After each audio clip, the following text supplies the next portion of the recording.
Hare Nama Hare Nama eva kevalam Kalo nasteva nasteva nasteva gatiranyatan Hare Nama Hare Nama eva kevalam Kalo nasteva nasteva nasteva gatiranyatan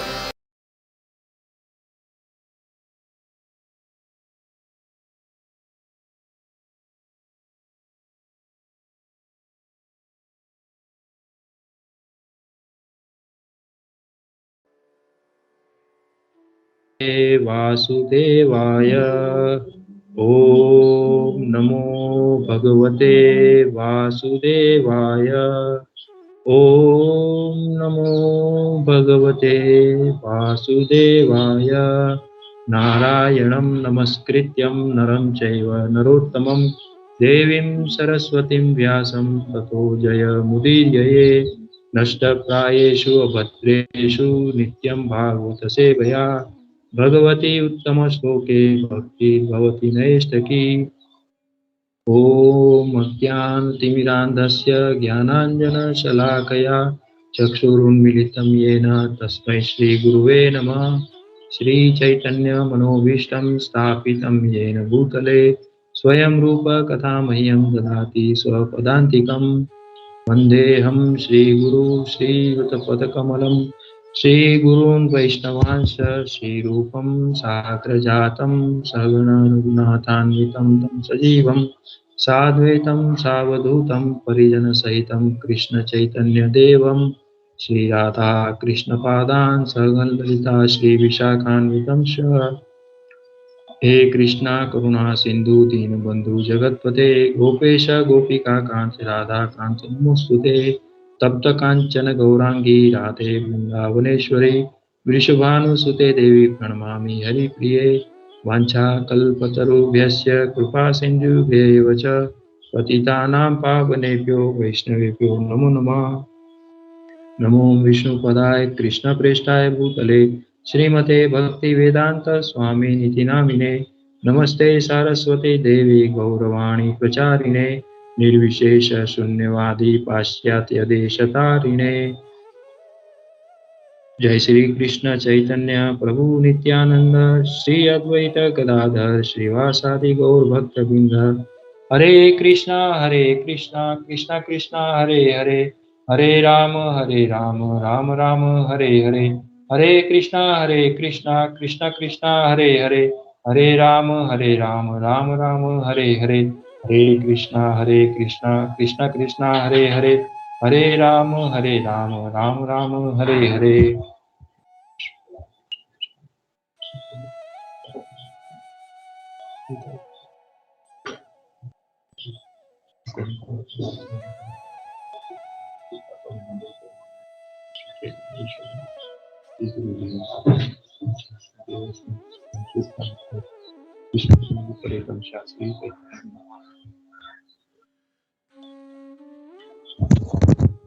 हरे कृष्णा। दंडवत प्रणाम सबको। अंतर्राष्ट्रीय कृष्ण भावनामृत संघ श्रील प्रभुपाद जी की कृपा आश्रय में साधु संघ ऑनलाइन के माध्यम से श्रीमद् भागवतम श्रवण करने एकत्रित हुए सभी भक्तवृंद को हार्दिक स्वागत और दंडवत प्रणाम। तो आज हम देख रहे हैं श्लोक संख्या अध्याय 1 स्कंद 1 अध्याय 18 श्लोक संख्या 29 और 30। श्लोक इस प्रकार है। अभूतपूर्वः सहसा क्षुत्रिभ्यम् अर्दितात्मनः ब्राह्मणं प्रति अभूत ब्रह्मन् मत्सरो मन्युरेव च। अनुवाद और तात्पर्य श्रील प्रभुपाद जी के द्वारा। जय श्रील प्रभुपाद। हे ब्राह्मणों, अनुवाद, हे ब्राह्मणों, ब्राह्मण मुनि के प्रति राजा का क्रोध तथा द्वेष अभूतपूर्व था, क्योंकि परिस्थितियों ने उन्हें भूखे तथा प्यासे बना दिए थे।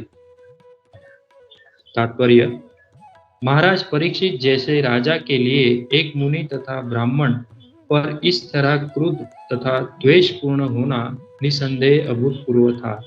राजा भली भांति जानते थे कि ब्राह्मण, साधु, बालक, स्त्रियां तथा वृद्ध पुरुष दंड के दायरे के बाहर होते हैं। इस प्रकार राजा भले ही भयंकर भूल क्यों न करे, कभी गुनहगार नहीं माना जाता। लेकिन यहाँ पर महाराज परीक्षित भगवान की इच्छा से अपनी भूख तथा प्यास के कारण मुनि पर क्रुद्ध हो गए। राजा का अपनी प्रजा को अपना सत्कार न होने या अपनी उपेक्षा करने के लिए दंड देना ठीक था, लेकिन चूंकि दोषी एक मुनि तथा ब्राह्मण थे, अतएव यह अभूतपूर्व घटना थी। जिस तरह भगवान किसी से ईर्ष्या नहीं करते, उसी तरह भगवत भक्त भी कभी किसी से ईर्ष्या नहीं करता। महाराज परीक्षित के इस आचरण की एकमात्र सफाई यही है कि भगवान द्वारा ऐसा पूर्व नियोजित था। श्लोक क्रमांक 1:18-30। सतु ब्रह्म ऋषेरंशे गतासुम उरुगम भुषा विनिर्गच्छन् धनुष्कोट्या निधय पुरम आगतः। अनुवाद और तात्पर्य श्रील प्रभुपाद जी के द्वारा। जय श्रील प्रभुपाद। अनुवाद। इस प्रकार अपमानित होकर राजा ने लौटते समय अपने धनुष से एक मृत सर्प उठाया और उसे क्रोधवश मुनि के कंधे पर रख दिया। तब वे अपने राजमहल को लौट आए। तात्पर्य। राजा ने मुनि के साथ जैसा को तैसा का व्यवहार किया।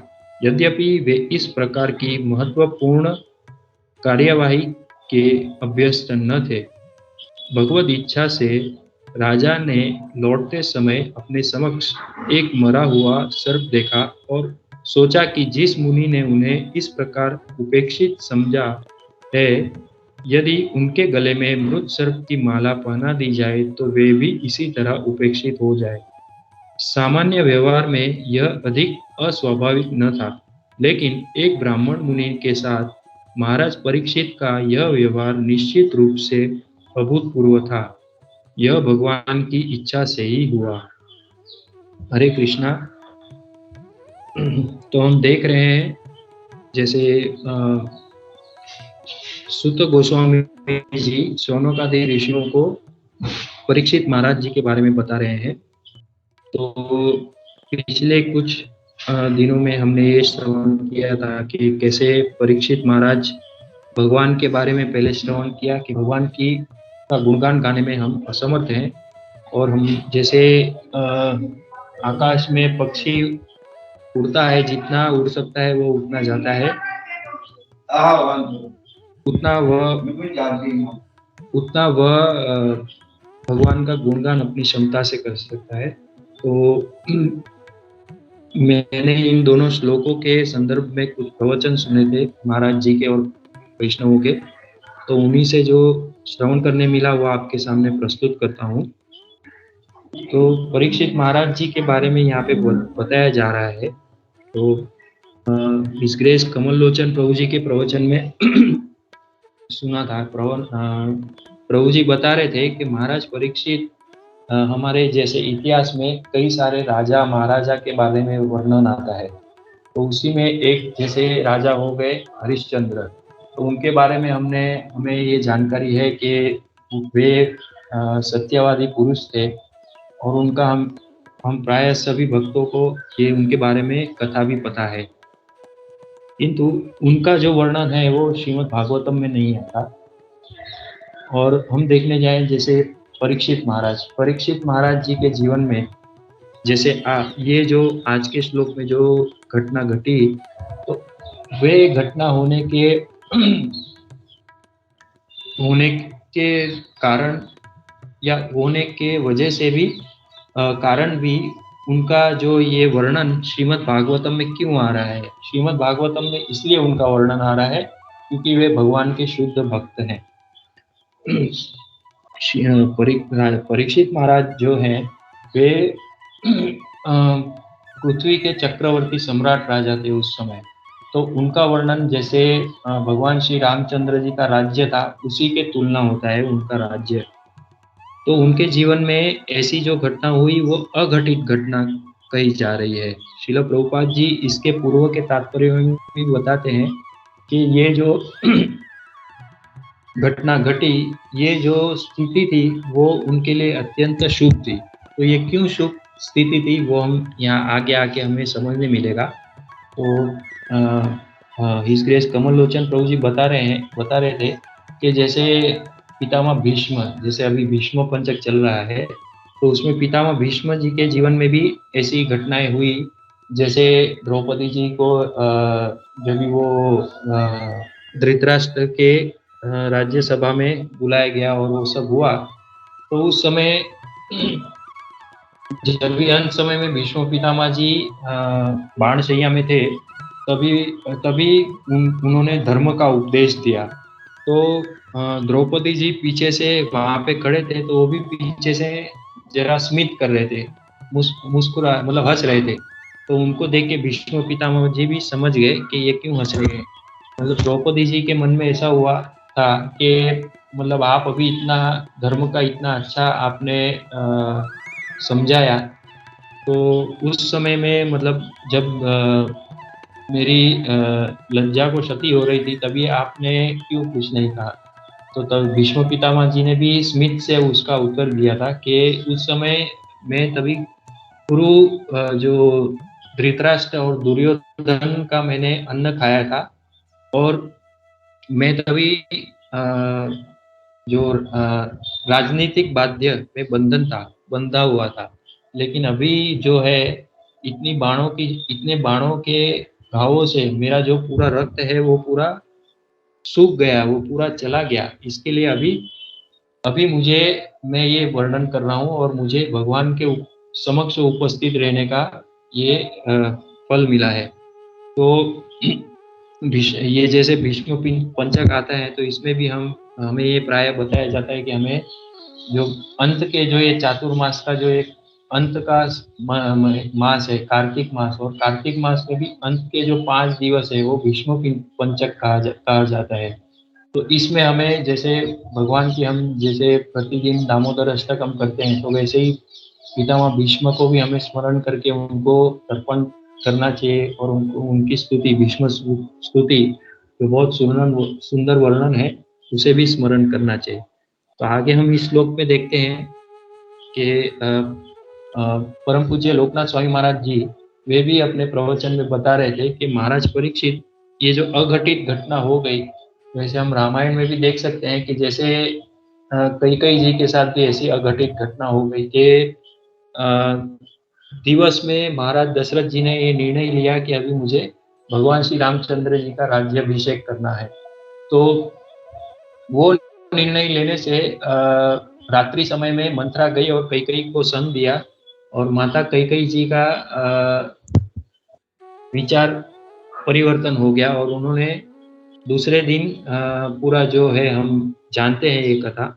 तो वैसे ही जो घटना रामायण में भी हुई, और हमें प्राय जैसे परीक्षित महाराज जी का वर्णन आता है, तो वैसे अर्जुन का भी वर्णन आता है। अर्जुन जी का भी जो भी वो कुरुक्षेत्र की भूमि में भगवान श्री कृष्ण और सभी पांडवों के साथ कौरवों के विरुद्ध युद्ध स्थल में वहां पे उपस्थित थे, तभी उन्होंने कहा कि भगवान श्री कृष्ण को कहा कि सेनयोर उभयोर मध्य, मतलब ये रथ को आप सेना के बीच में लेके जाइए, मैं देखना चाहता हूँ कौन कौन युद्ध करने आया है। तो वहां पे जब भी युद्ध करने उनको देखा, तो वे भी मोहित हो गए। तो ये जब भी उनका मोह में होना, ये भी उनका जो अघटित घटना थी। वे क्षत्रिय थे और पूरी तरह से वे तैयार थे वहां पे युद्ध करने के लिए, लेकिन ये भी जैसे देवकृत कहा जाता है यहाँ पे। क्यों? क्योंकि भगवान अर्जुन जी के माध्यम से भगवत गीता का उपदेश प्रसारण करना चाहते थे। तो यहाँ पे महाराज जी बताते हैं कि परीक्षित महाराज जी के साथ भी ऐसा ही हुआ, क्योंकि परीक्षित महाराज जी के माध्यम से भगवान श्रीमद् भागवतम का उद्गार करना चाह रहे थे। सभी को श्रीमद् भागवतम का श्रवण हो, उसी का कारण ये भगवान के देवकृत हुआ, ये भगवान की इच्छा से ये हुआ। ऐसा श्रील प्रभुपाद जी भी कई बार इसमें ये तात्पर्य में बता रहे हैं। तो महाराज परीक्षित एक शुद्ध भक्त थे, तो उनका शुद्ध भक्त होने का मतलब उनका शुद्ध भक्त होने का लक्षण भी ये एक था कि उनको बहुत, जैसे वे वहां पे मृगया करने गए थे और वो बहुत भूखे और प्यासे हो गए, तो वो वहां पे जब भी ऋषि, जो श्रमिक ऋषि थे, उनको देख के उनको जो वो प्यास के कारण रहा नहीं जा रहा था, तो उनसे ये कृत्य हो गया। तो बाद में कुछ समय के बाद हम देखते हैं कि जब भी श्रीमद् भागवतम का श्रवण, ये जब भी महाराज परीक्षित सुखदेव गोस्वामी जी के पास जाते हैं और उनके पास से जब भी श्रवण करते हैं, तो तभी उनको भूख और प्यास नहीं लगती। 7 दिन और रात्रि तक वे वहां पे श्रवण कर रहे थे, लेकिन उन्होंने कुछ जल या अन्न ग्रहण नहीं किया था। सुखदेव गोस्वामी जी उनको पूछते हैं कि आपको 4 दिन के बाद पूछते हैं कि आपको कुछ जलपान करना है या कुछ करना है, मतलब ऐसे कहते नहीं है, वे उनके मन में विचार आता है और परीक्षित महाराज समझ जाते हैं कि सुखदेव गोस्वामी जी का ये विचार है। तो परीक्षित महाराज कहते हैं कि मुझे अभी कुछ नहीं चाहिए, आपके मुखारविंद से मुझे कृष्ण कथामृत मिल गई है और वही मुझे पान करना है। तो ये शुद्ध भक्त का लक्षण है कि वे भगवान की कथामृत को पान करने के लिए वे जो ये भूख और प्यास है, उसको भी, तृष्णा, उसको भी वो भुला सकता है। अभी आगे हम देखते हैं, परम पूज्य भक्ति विनोद स्वामी महाराज जी के प्रवचन में बता रहे हैं कि महाराज परीक्षित जो थे, उनका ये क्रोध होना, उनको ये द्वेष होना, ये देखने से कुछ आश्चर्य होता है और ऐसा प्रतीत होता है कि जब ये महाराज कर सकते हैं और ये देवकृत है, मतलब भगवान की इच्छा से हो रहा है, तो हमारे जीवन में भी हम भी क्रोधित होते हैं, हमें भी द्वेष होता है और हम कुछ गलतियां करते हैं, तो वो भी देवकृत होगा या भगवान की इच्छा से होता हो। लेकिन महाराज जी बताते हैं कि ये विचार गलत है। क्यों गलत है? क्योंकि महाराज परीक्षित के जीवन में हम देखने जाएं तो भगवान की प्रत्यक्ष उपस्थिति थी। ये जो इच्छा थी वो भगवान की प्रत्यक्ष उपस्थिति थी। उनके जन्म में भी हमने देखा कि जैसे भगवान ने उनका रक्षण किया उत्तरा जी के गर्भ में जाके, और उनके जब ये अंत समय आया तो उसमें भी भगवान ने इतनी अच्छी उनके लिए प्रबंध करवाना था कि उनको श्रीमद् भागवतम का भगवान का श्रवण, कृष्ण कथामृत श्रवण करते करते वे अपने शरीर को त्याग करें। तो ये भगवान की प्रत्यक्ष इच्छा थी। और जैसे अब मैं अपने बारे में कहता हूँ कि जब भी ऐसा हम सोचते हैं कि हमारे साथ भी ये देवकृत हुआ, हम भी गुस्सा, क्रोधित हो गए या हमें भी द्वेष हुआ, तो ये था। लेकिन ये हम देखने जाएं तो ये हमारी इच्छाएं जो होती है वो परिपूर्ण नहीं होती, संतुष्ट नहीं होती, इसलिए हमें क्रोध आता है। और ये इच्छाओं का ऐसा होने का कारण क्या है? क्योंकि हम भगवान को विस्मरण, भगवान के साथ जो हमारा संबंध है उसका विस्मरण हो जाता है। इसके लिए हमें भगवान की शरण नहीं, हमारे में भगवान प्रत्यक्ष इसमें भाग नहीं लेते। इसमें हम भगवान का विस्मरण, भगवान के साथ संबंध होने का विस्मरण होने के कारण हमें जो माया है, माया का उसमें प्रत्यक्ष भाग होता है। इसीलिए हम माया के गुणों के प्रभाव में आके हम ये कार्य करते हैं, हम ये गलती कर बैठते हैं। तो इसमें महाराज जी बता रहे हैं आगे कि जैसे भगवत गीता में भी बताया जाता है, ध्याय तो विषय संगतेषु उपजायते, संगात संजायते कामा, कामात् क्रोधो विजायते, क्रोधात् भवति सम्मोहः, सम्मोहात् स्मृति विभ्रमात्, स्मृति विभ्रमात् बुद्धिनाशोत्, बुद्धिनाशात् प्रणश्यति। तो जैसे ये क्रम अनुसार आता है कि जैसे हम कोई विषय के बारे में विचार करते हैं, ध्यान करते हैं, तो हमें वो जो कर्म है वो करने की इच्छा हो जाती है। कामात् क्रोधो भी जायते, फिर वो इच्छा परिपूर्ण नहीं होती तो उससे हमें क्रोध होता है। क्रोधात् ध्याय संगात संजायते कामा, कामात् क्रोधो विजायते, क्रोधात् बुद्धि स्मृति विभ्रमात्, मतलब वो क्रोध होने के कारण हम हमारी जो बुद्धि है, स्मृति है, जो विचार शक्ति है, उसमें हमारा विस्मरण हो जाता है और उसी के कारण जैसे कहते हैं कि क्रोध के आवेश में कोई भी व्यक्ति कुछ भी कर लेता है, तो उसी के कारण हमारी स्मृति विभ्रम हो जाती है और उसी के चलते बुद्धिनाशात् प्रणश्यति, मतलब बुद्धि जो होती है वो हमारी बुद्धि कभी सही निर्णय नहीं ले पाती और हम कुछ गलती कर बैठते हैं। तो ये समझना कि जैसे महाराज परीक्षित जी के साथ जैसा हुआ, वो देवकृत था, उन्होंने एक गलती की, तो वो हमने भी जो गलती की वो भी देवकृत था। नहीं, ये महाराज जी बता रहे ऐसा नहीं है, क्योंकि हम महाराज परीक्षित जी वो भगवान की शरण में थे और उनकी जो भी कार्यविधि थी उसमें भगवान का प्रत्यक्ष उपस्थिति थी।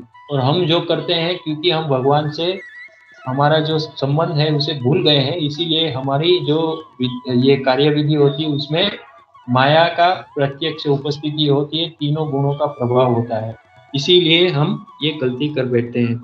और और महाराज जी दूसरा बहुत महत्वपूर्ण विषय ये बता रहे थे कि हमें जो शुद्ध भक्त होते हैं उनके बारे में जजमेंट नहीं करना चाहिए।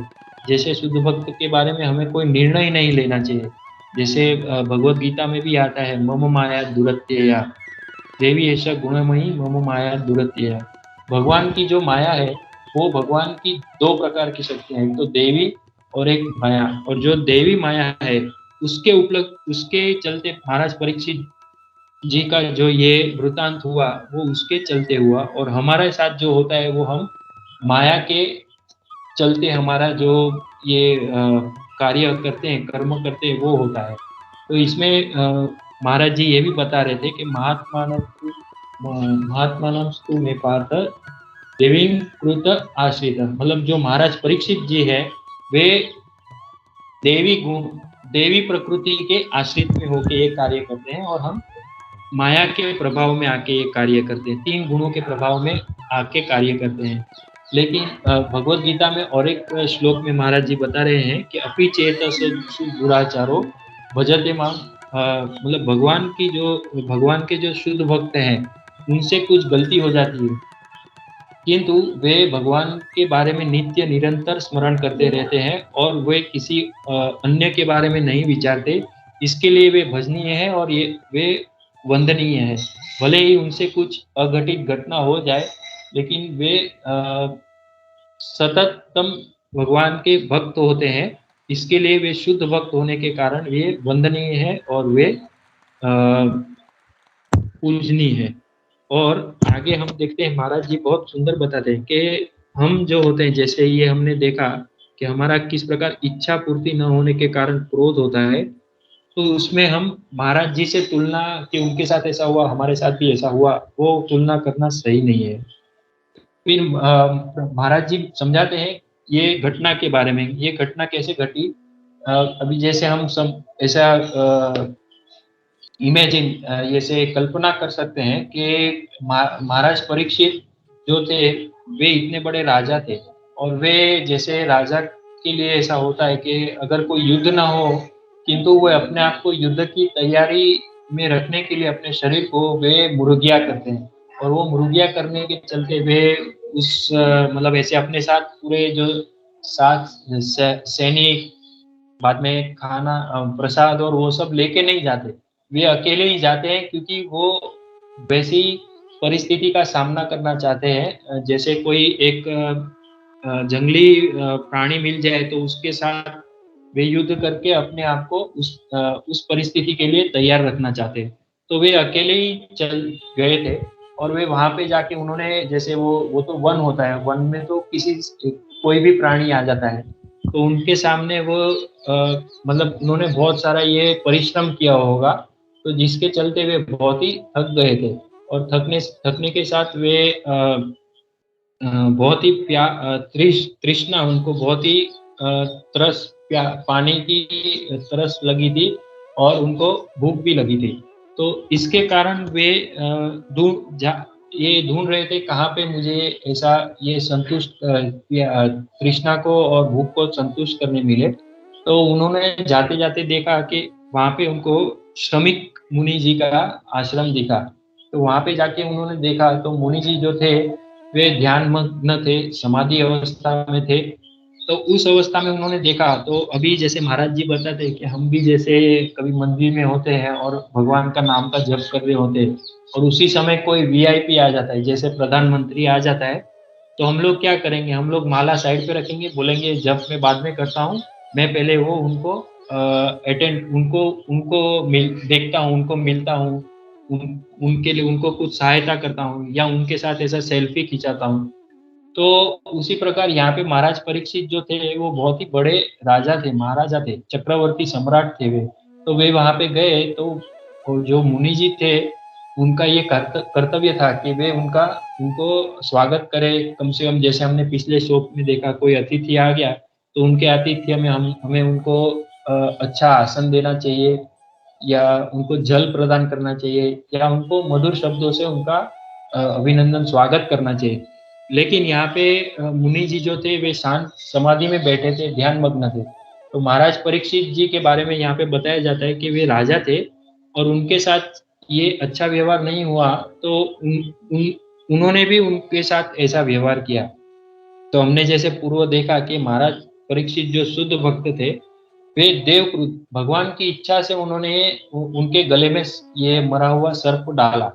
तो यहाँ पे महाराज जी बहुत सुंदर बताते हैं कि महाराज परीक्षित तो फिर वे वो करके फिर वे चले गए। फिर आगे के श्लोकों में हमें पता चलेगा किस प्रकार महाराज परीक्षित ये घटना के बारे में विचार करते हैं और अपना जो आगे का कार्य करते हैं। यहाँ पे महाराज जी बहुत सुंदर बताते हैं कि जो ब्राह्मण थे वो मुनि के बारे में, उन्होंने बाद में उनका जब भी ध्यान से बाहर आए वे, तो उन्होंने देखा ये मेरे गले में सर्प डाला है, तो उन्होंने वो उससे कुछ उनको बाधा नहीं हुई और उनको कुछ ऐसे द्वेष भी नहीं हुआ। उन्होंने वो सर्प सीधा ऐसे उतार लिया गले से, और वो फिर अपने जो कार्य था ध्यान मग्न में, जो ध्यान करने में, वो वापस उसमें लग गए। तो इससे महाराज जी बता रहे हैं कि जो महाराज ब्राह्मण होते हैं, पहले उन्होंने क्षत्रिय के बारे में बताया जो हमने देखा, फिर एक जो ब्राह्मण होता है वो ब्राह्मण कभी भी अपनी जो एनर्जी है, शक्ति है, वो व्यय नहीं करता। वो अपना जो कार्य है उसमें वो फोकस रहता है, उसमें वो लक्ष्य उसका केंद्रित रहता है उसका। तो वो उसमें ज्यादा अपनी शक्तियों को किसी के, अभी जैसे किसने मेरे गले में सर्प डाला मैं उसको ये कर दूंगा, ऐसा नहीं। उन्होंने वो सर्प ऐसा उतार दिया और वो वापस अपने कार्य में काम करने लग गए। उन्होंने अपनी शक्ति का व्यय नहीं किया। तो इसमें हमें महाराज परीक्षित के बारे में अरे ब्राह्मण मुनि शमीक ऋषि के बारे में महाराज जी बता रहे हैं। अभी ये जो दूसरा 30 नंबर का श्लोक है उसमें एक बहुत ही महत्वपूर्ण बात प्रभुपाद जी बता रहे हैं, टिट फॉर टैट, मतलब जैसे को तैसा व्यवहार। अभी हम यहाँ पे भौतिक जगत में भी देखते हैं कि कई लोग जैसे लग्न विवाह प्रसंग में या उसमें पारिवारिक जीवन में कई लोग, मतलब कोई ऐसा व्यवहार करता है तो उसके सामने उन्होंने जितना व्यवहार किया उसके सामने ही उतना व्यवहार करना। तो एक प्रकार की ये प्रथा है, जैसे को तैसा व्यवहार करना। तो इसमें हम देख सकते हैं कि दुर्योधन, वो भी जब ही पांडवों ने उनको आमंत्रण दिया था उनके राजमहल में, तो वहां पे भी वो दुर्योधन की गलती की वजह से वो गिर गया। वो जल को तल समझ के उसमें वो पैर रख के वो गिर गया। तो द्रौपदी जी से एक गलती हो गई, उन्होंने कुछ कह दिया, तो दुर्योधन जी ने अपने मस्तिष्क में उस बात को इतनी रख दी और इतनी हद तक उन्होंने उसका बैर लिया कि जैसे पूरा इतना बड़ा युद्ध हो गया। द्रौपदी जी को भी भर सभा में उन्होंने अपमानित करने का प्रयास किया। तो ये ऐसा व्यवहार करना, इतनी हद तक जाना, ये भौतिक जगत में हम देख सकते हैं। लेकिन जो भक्त होते हैं, भक्त के बारे में ऋषिकेश राधे श्याम प्रभु जी बता रहे थे कि भक्त ऐसा होता है कि वो तितिक्षवा, एक श्लोक आता है श्रीमद् भागवतम में, उसमें ऐसा बताते हैं कि किसी भक्त के ऊपर कोई आक्रमण करता है या उनको मारने का प्रयास करता है, तो वो भगवान की इच्छा समझ के उसका प्रतिकार, अपनी जो है उसका प्रतिकार करने का प्रयास नहीं करता। तो ये हम श्रीमद् भागवतम में कई ऐसे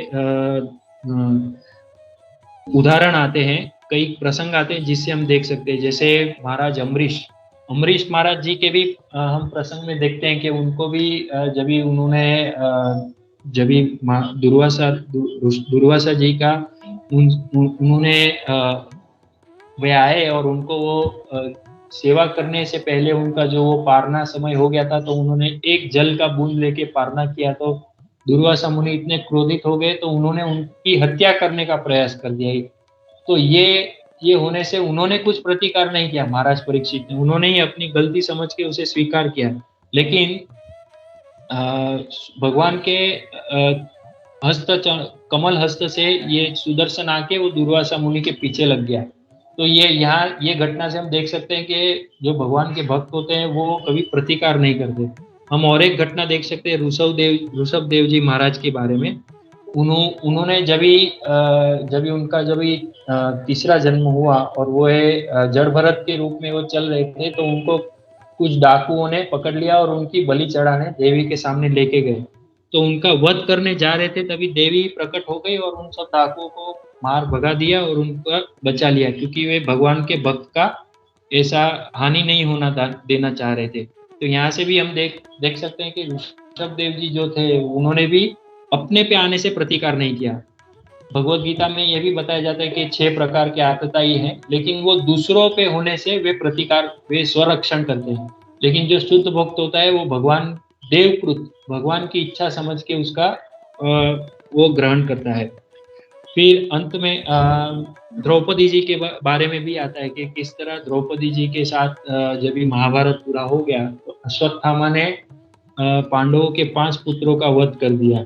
तो ये एक माता के लिए बहुत ही करुणामयी और बहुत ही दुखदायी बात है। लेकिन जब ये अर्जुन ने ये बताया कि मैं जिसने ये किया है उसको मैं लाके मार के उसका मतलब मस्तिष्क रखूंगा, आप उसके ऊपर खड़े रह के स्नान करना। तो जब ये अर्जुन और भगवान श्री कृष्ण गए और उन्होंने अश्वत्थामा को पकड़ा, तो उनकी तो इच्छा यही थी भगवान कृष्ण की और भीमसेन जी की कि उनको वध किया जाए। लेकिन उनको जब ही द्रौपदी जी के सामने उपस्थित किया तो द्रौपदी जी ने उनको क्षमा किया कि ये भी हमारे गुरु के पुत्र हैं, तो ये भी गुरु के समान आदरणीय है और इनकी भी जो माता है उनके सहारे के रूप में, उनके आश्रय के रूप में और कोई नहीं रहेगा। तो इसके लिए उनको भी, जैसे द्रौपदी जी के भी जीवन में हम देखते हैं कि उन्होंने भी इतना कुछ होने के पश्चात उन्होंने उसका प्रतिकार नहीं किया, उन्होंने क्षमा कर दिया। तो ये होते हैं शुद्ध भक्त के लक्षण। तो हम इस घटना से हम देख सकते हैं कि जो परीक्षित महाराज हैं वे उनके उनके जो ये श्रील प्रभुपाद जी तात्पर्य में बताते हैं कि उनके साथ जो ये अघटित घटना हो गई, अभूतपूर्व घटना, वो भगवान की इच्छा से हुई और उनसे भगवान श्रीमद् भागवतम का प्राकट्य करवाना चाहते थे। इसके लिए उन्होंने उनसे ये अघटित घटना हो गई। तो हमें उनसे तुलना नहीं करनी चाहिए हमारे जीवन की घटनाओं को, लेकिन उनको हमें जज नहीं करना चाहिए कि उन्होंने ऐसा किया। तो इसी के साथ अंत में ये कहना चाहता हूँ कि जैसे श्रीमद् भागवतम है वो निगम कल्पतरु गलितम फलम पिबत अमृत द्रव्य समृतम। ये जो श्रीमद् भागवतम है वो भी एक जो पका हुआ फल होता है, पका हुआ आम होता है, उसको हम कहीं से भी चखते हैं तो वो मीठा ही लगता है, मधुर लगता है। तो उसी प्रकार श्रीमद् भागवतम में भी ऐसे प्रसंग कई आते हैं, उसे हम कहीं से भी श्रवण करें, कैसे भी श्रवण करें।